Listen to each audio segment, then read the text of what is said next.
Olá, caros alunos, caras alunas. É um prazer estar com vocês em mais um projeto. Iniciaremos agora uma série de vídeos acerca da disciplina Direito e Processo do Trabalho. Me apresentando melhor, meu nome é Helenilda Rufino, sou advogada, especialista em Direito do Trabalho pelo Mackenzie, mestranda em Direito e Processo do Trabalho pela PUC São Paulo. Convido vocês a acessar as nossas redes sociais, né, ali no Instagram, no LinkedIn. Meu e-mail, fica o meu contato para vocês, e não deixe de se inscreverem no nosso canal do YouTube, Direito Erga Omnes. Então vamos lá. A nossa primeira aula de hoje é História do Direito do Trabalho. Então vamos lá. Qual a importância, né, do estudo dessa nossa disciplina, que é a história do direito do trabalho? Professora, por que eu tenho que estudar a história, né, dessa disciplina?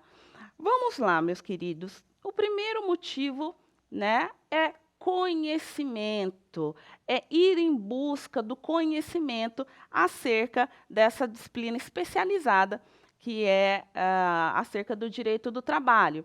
Então, principalmente para os advogados, né, atuantes, militantes na área trabalhista, e especialmente para os concurseiros da área trabalhista, porque a história do direito do trabalho ela é cobrada em todos os editais, tanto para os concursos de níveis médio e técnico, quanto para os concursos que a alta performance é exigida, né? Além disso, a importância do estudo da disciplina é a compreensão lógica, principiológica da nossa matéria. Por quê? Quando o jurista, né, quando o especialista em direito do trabalho conhece a história, a origem, como tudo iniciou, consequentemente, ele consegue ter uma excelência, né, na prestação de serviço aos seus clientes, na proteção dos direitos do trabalhador. Bom, então vamos iniciar. O que nós precisamos entender de cara é o nome direito do trabalho, como que se originou e como se chegou neste nome. Então vamos lá. O fato histórico determinante para essa disciplina ocorreu com a Primeira Guerra Mundial, lá em 1919. Antes da Primeira Guerra Mundial, o termo direito ele era tratado como legislação do trabalho, né? Então, antes do termo direito, quando se falava em leis a respeito do direito dos trabalhadores, tratavam-se como legislações. Então, existiam, sim, várias legislações esparsas, e somente após a Primeira Guerra Mundial, em 1919, é que passou a ser chamado direito. Até após essa terminologia ficar predominante, o direito do trabalho ele recebeu vários epítetos. Epítetos. O que é esse epítetos, professora? E nada mais é do que apelidos, né? O direito do trabalho recebeu muitos apelidos. E quais eram esses?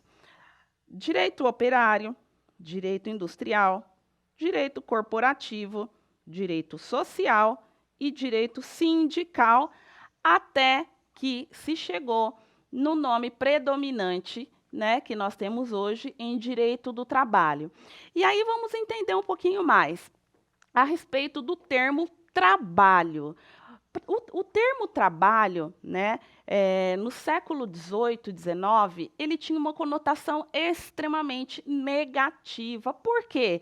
Porque naquela época somente os escravos e a população mais pobre da sociedade eram as pessoas que trabalhavam.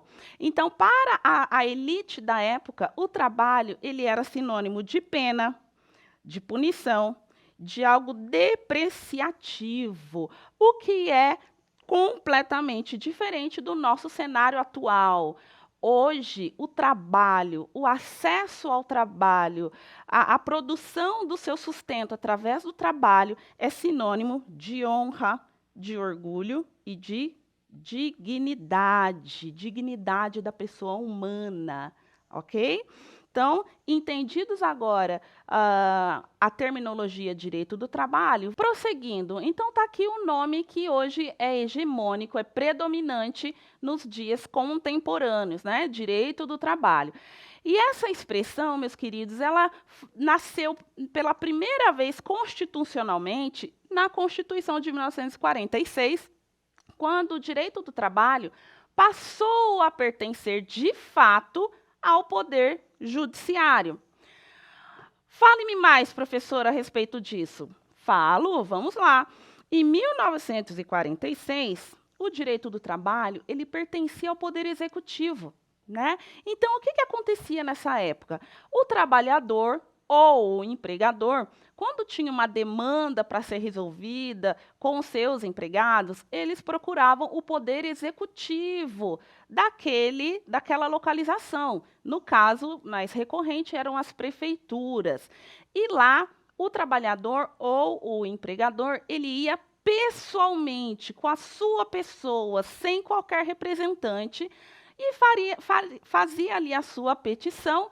E o Poder Executivo fazia o chamamento da parte, né, que estava sendo ali requerida para que oferecesse a sua defesa, os seus argumentos, e resolviam a sua demanda dessa maneira. Quando o direito do trabalho passou a pertencer ao Poder quando o direito do trabalho, né, a Justiça do Trabalho, passou a pertencer ao Poder Judiciário, ela carregou consigo a característica do jus postulandi, que nós vamos estudar um pouquinho mais à frente, previsto lá no artigo 791 da CLT. Mas, refrescando a memória de vocês, o jus postulandi é a possibilidade de o empregado ou o empregador acessar a Justiça do Trabalho independentemente da contratação de um advogado, da representação por um advogado. Bom, então vamos lá ver o que diz o nosso artigo 94 da Constituição de 1946. Vamos lá. O Poder Judiciário é exercido pelos seguintes órgãos: Supremo Tribunal Federal, né, o nosso STF, Tribunal Federal de Recursos e Juízes Federais, tribunais e juízes militares, tribunais e juízes eleitorais e tribunais e juízes do trabalho, né? Então, foi neste artigo que, de fato, a Constituição mencionava e colocava o direito do trabalho como pertencente ao Poder Judiciário. Vamos lá. Vamos entender um pouco mais agora a respeito do fundamento. Quais são os fundamentos do direito do trabalho? Fundamento é aquilo que dá origem, aquilo que dá sustentação a uma determinada ciência, né? Então, o primeiro fundamento do direito do trabalho é a reação à Revolução Industrial ocorrida no século XIX, tá? Então, meus queridos, nesse século, né, naqueles anos, a escravidão ela havia sido abolida no Brasil há poucas décadas e os trabalhadores eles eram extremamente exigidos no seu trabalho e o direito do trabalho ele veio como uma reação à Revolução Industrial por menor carga horária, por melhores salários, melhor condição de trabalho, tá? O segundo fundamento é que o direito do trabalho, até então, ele era regido pelas regras privadas de direito, precisamente pelo Código Civil de 1916, ok? Queridos, prestem muita atenção nesse fundamento do direito do trabalho, porque já caiu em provas mencionando que o Código Civil, o direito civil, em nada influenciou o direito do trabalho, né, quando a legislação trabalhista foi criada. E não, o Código Civil ele influenciou diretamente na elaboração das leis de trabalho, que começou tudo com a locação de trabalho, que começou no Código Civil. Prosseguindo, ah, como acabei de dizer, o Código Civil era a legislação que previa a circunstância de trabalho do trabalhador. Tá? Então, quando a gente pensa no contrato de locação, né, locação de trabalho, a gente já pensa num contrato. Então, ocorria nesse momento a prática abusiva da pacta sunt servanda, que é o contrato faz leis entre as partes. Então, o trabalhador, como era extremamente vulnerável em relação ao empregador, ele assinava cargas horárias excessivas, um salário ínfimo, e o direito do trabalho veio para abolir esse abuso, né, dos contratos de locação de trabalho da época. E também por uma necessidade de um sistema protecionista estatal, gente. Era necessário que o Estado brasileiro interferisse nas relações, né, de locação de trabalho. Então, o trabalhador passou a ser um sujeito protegido pelo Estado, né? Então, vamos prosseguir aqui. Falando um pouquinho da história do direito do trabalho no Brasil, né? Esgotamos agora o entendimento conceitual de direito do trabalho, falamos um pouco dos seus fundamentos e agora a gente vai entender um pouco mais da história, do histórico, né, do direito do trabalho aqui no Brasil. Então, o primeiro fato marcante foi a abolição da escravatura em 1888, com a princesa Isabel assinando a Lei Áurea, né? A partir dessa década, de 1888 a 1930, houveram as manifestações esparsas. Que é isso, professora? Pelo amor de Deus, as manifestações esparsas, elas são leis, né? Já existiam leis que asseguravam alguns direitos para o trabalhador, contudo, essas leis elas não eram consolidadas em um código único, em uma consolidação única. Então, existiam algumas leis que estavam jogadas, né, e não tinham um código do trabalhador, né, digamos assim, não tinha uma consolidação das leis do trabalho naquela época. Uma outra questão foi que a Constituição Federal garantiu o exercício das profissões e assegurou a liberdade de associação. Foi isso, meus queridos, que embasou o STF, o Supremo Tribunal Federal, a considerar a organização sindical como uma organização lícita, tá? Agora vamos para uma curiosidade a respeito do STF, né, atuando ali no ano de 1891. Queridos, o STF, ele existe desde 1808, tá? Na fase colonial do Brasil, né, foi quando o STF foi criado. E o STF, ele não tinha esse nome, né? Ele não era chamado como Supremo Tribunal Federal, mas sim como Casa de Suplicação. Anotem, isso já caiu em provas, tá? Qual foi o nome originário do STF? Então, ele foi constitucionalizado, né?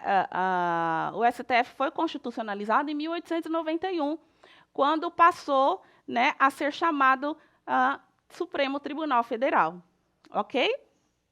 Prosseguindo aqui, em 1903 foi quando a primeira lei sobre a sindicalização, né, sobre a organização sindical dos rurais, através do decreto 979, né, de 1903.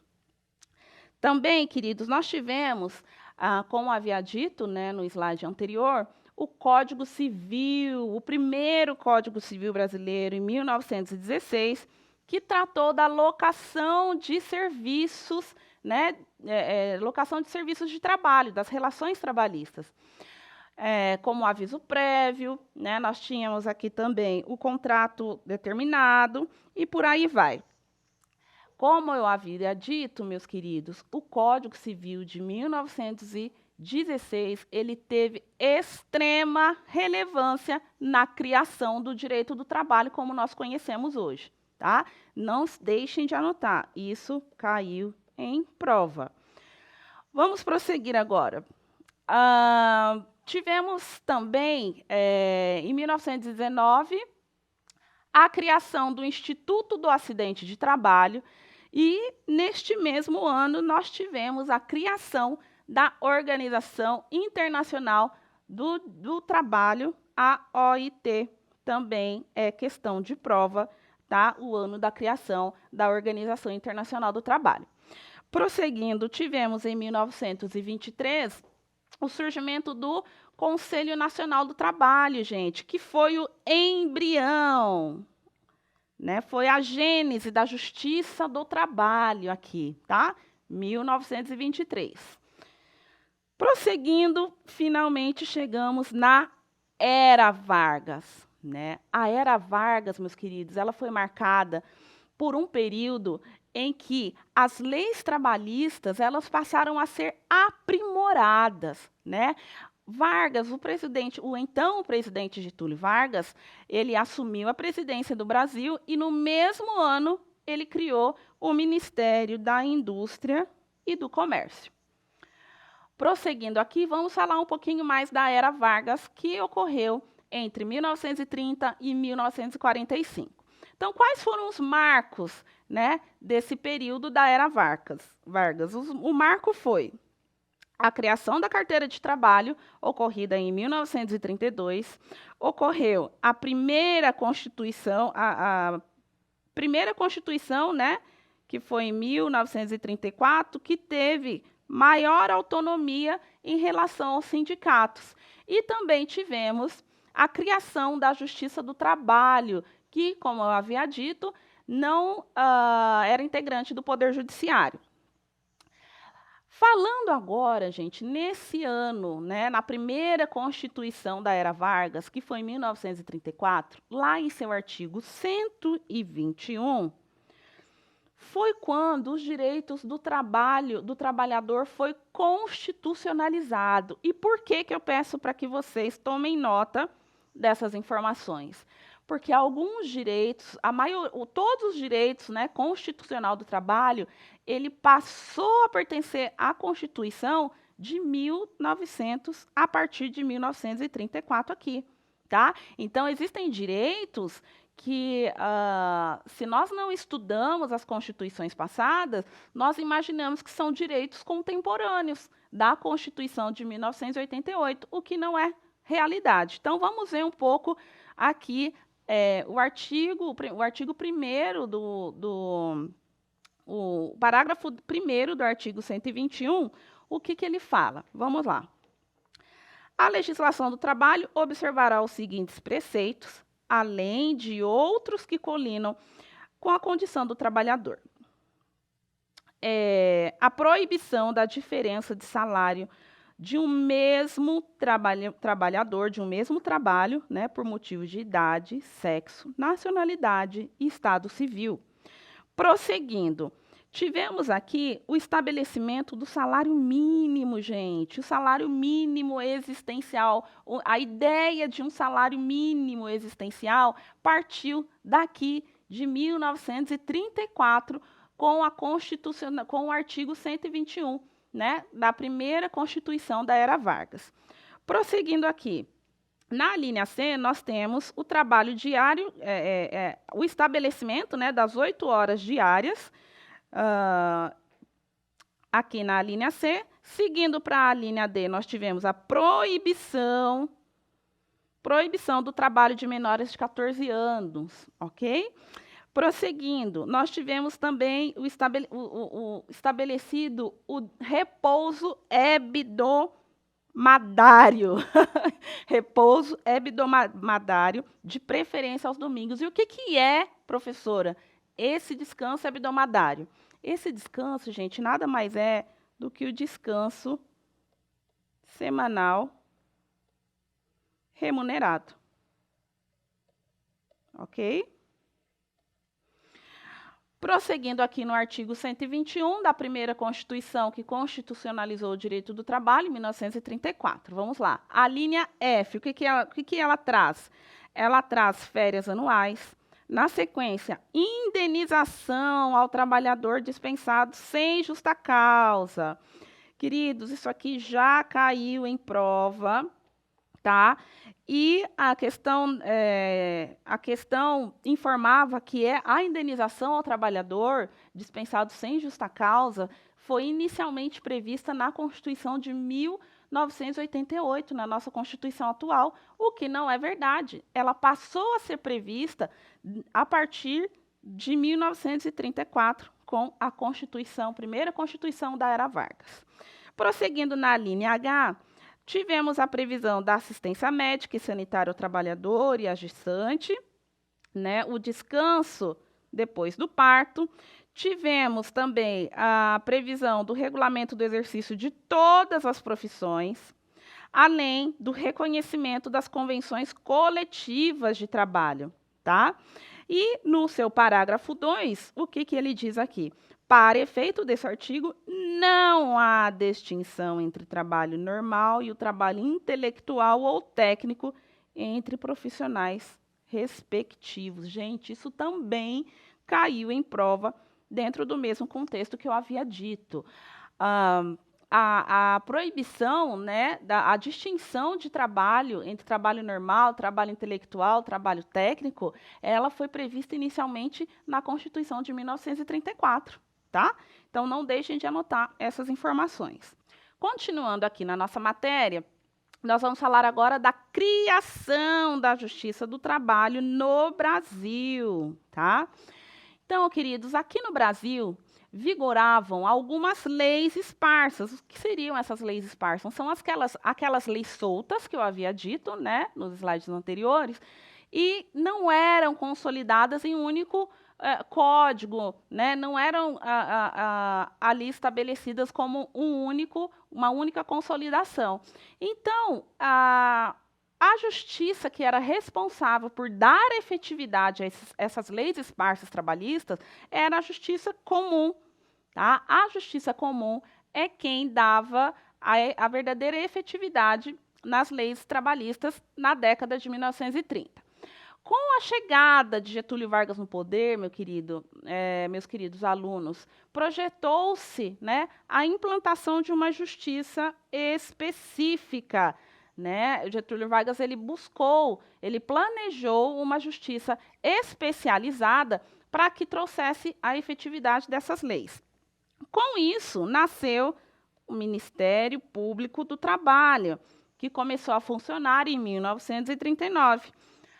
Com isso, queridos, quem fazia a conciliação, né, quem julgavam as lides de conflitos individuais eram as juntas de conciliação e julgamento. Tomem nota, porque isso também já caiu em prova, tá?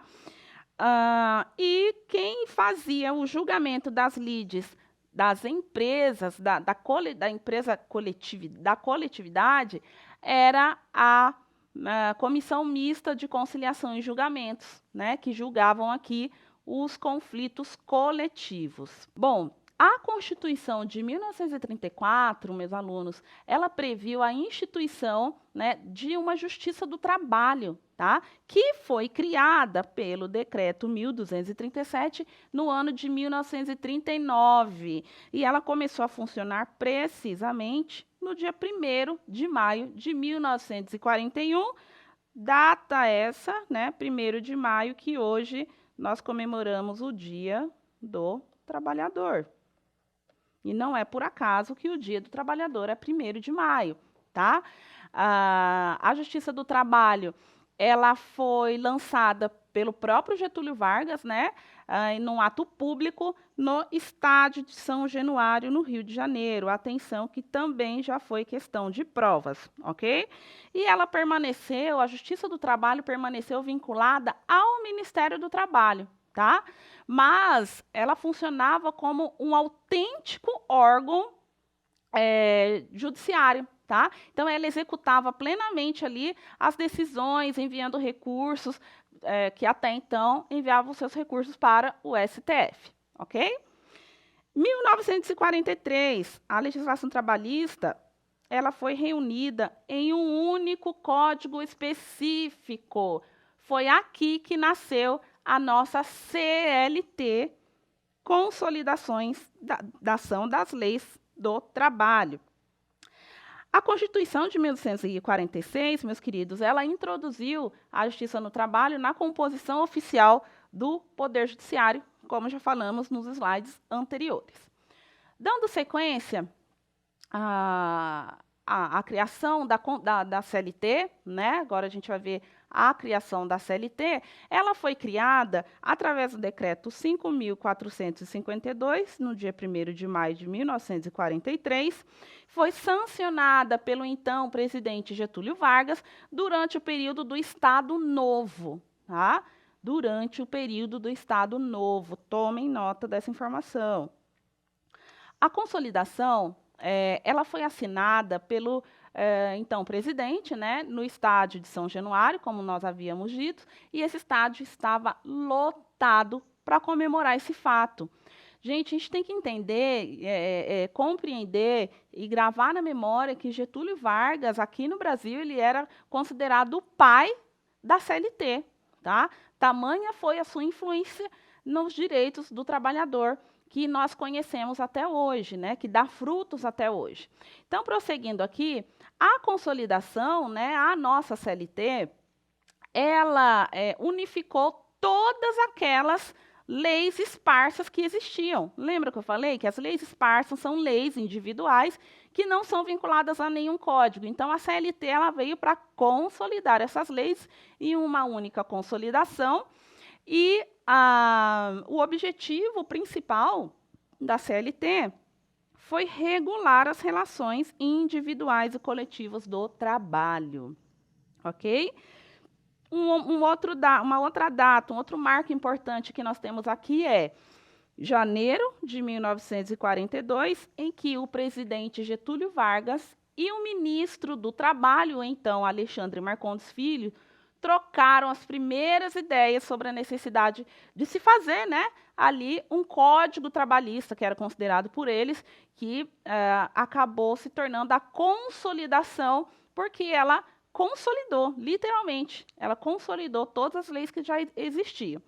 Então, aprofundando um pouquinho mais, nessa reunião que o então presidente Getúlio Vargas fez, nós precisamos compreender que nós tivemos 5 membros, né, de relevância na equipe de elaboração da CLT. E, gente, caiu em prova. Decorem o nome desses 3 juristas, desses 3 personagens, porque eles foram membros da equipe que elaborou a CLT. Então, quem são esses membros? Arnaldo Susequinde, Dorival Lacerda Marcondes, José Segadas Vieira, Luiz Augusto Rego Monteiro e Oscar Saraiva. Tá? Então, anotem esses nomes que eles foram membros da equipe de elaboração da CLT. E, queridos, nós também não podemos deixar de anotar essa informação que a nossa CLT, a nossa consolidação, ela foi extremamente inspirada na Carta de Del Lavoro, tá? Então, a Carta de Del Lavoro foi realizada, escrita lá no governo Mussolini, na Itália, tá? Lembrando que tanto Vargas quanto Mussolini, apesar de serem figuras carismáticas, né, extremamente próximas ao povo, eles também tinham ali a sua pitada de ditador, tá? Então, não podemos esquecer essa informação. E nós vamos parar por aqui, vamos assistir a segunda aula do tema, né, a respeito do direito do trabalho. Agradeço a presença de todos vocês e tchau, tchau, um forte abraço.